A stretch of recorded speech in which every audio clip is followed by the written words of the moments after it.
Hi guys! Ako nga pala si Rio, ang ading mong OFW dito sa Taiwan. Ngayong araw nga pala mga ading ko ay ang araw na aking hinihintay.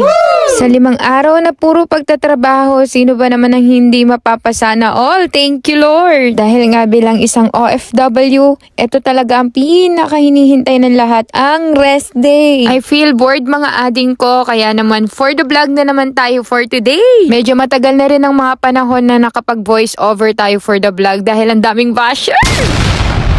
Nakakagigil sa mga basher na yan. Shout out!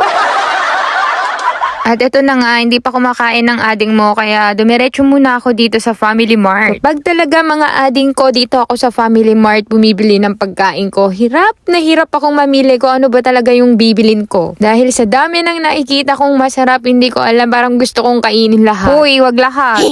At pagkatapos, ang ending, dun tayo babagsak sa paborito nating binibili. O alam mo na kung anong bibilin mo sa akin sa susunod. Charot.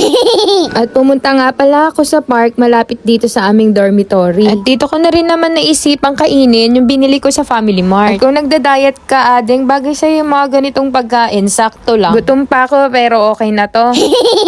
At napadpad nga pala ako dito sa tinatawag nilang lagoon dito malapit sa amin. At na-amaze naman ako dito mga ading ko dahil nag-iisa ang cherry blossoms. Kawawa naman wala siyang mga kasama. Ay parang ako lang mag-isa. Iyak ka muna Bi, hoy! At nagbabalak pa nga ako na pumitas ng isa. Hoy, bawal yun! Hay, oo mga ading ko, pag nandito ka sa Taiwan, bawal ka basta-basta na lang pumitas ng mga halaman nila dito. Dahil maaari kang mai-report sa pulis or pagmultahin. Legit yun, huwag kang pasaway. At habang nakatambay nga ako dito, nakita ko naman itong mga ibang OFW na to. At nanghiram pa nga ng electric bike. Uy ate, mag-helmet ka.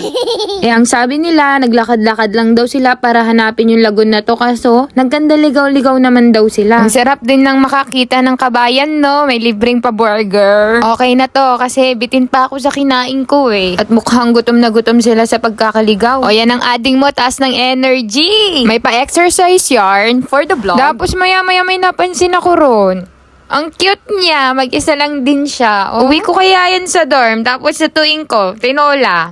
Uy, bawal yan. Pero pwedeng magbandalism sa puno. Wala namang humabol sa akin. Kaya naman, let's go, run! Hoy, ang angas. Uy, di talaga ako yun. At ayun na nga, nagsimula sa pagpapakyut at magtatapos pa rin sa pagpapakyut. At ibabalik ko na nga pala sa parking yung hiniram kong e-bike. At ito na nga mga ading ko, nandito na ako sa aking parking area. At hanggang dito ba naman feeling alone? At dito na nga nagtatapos ang aking mini vlog. Bye guys! Okay na to! Bye!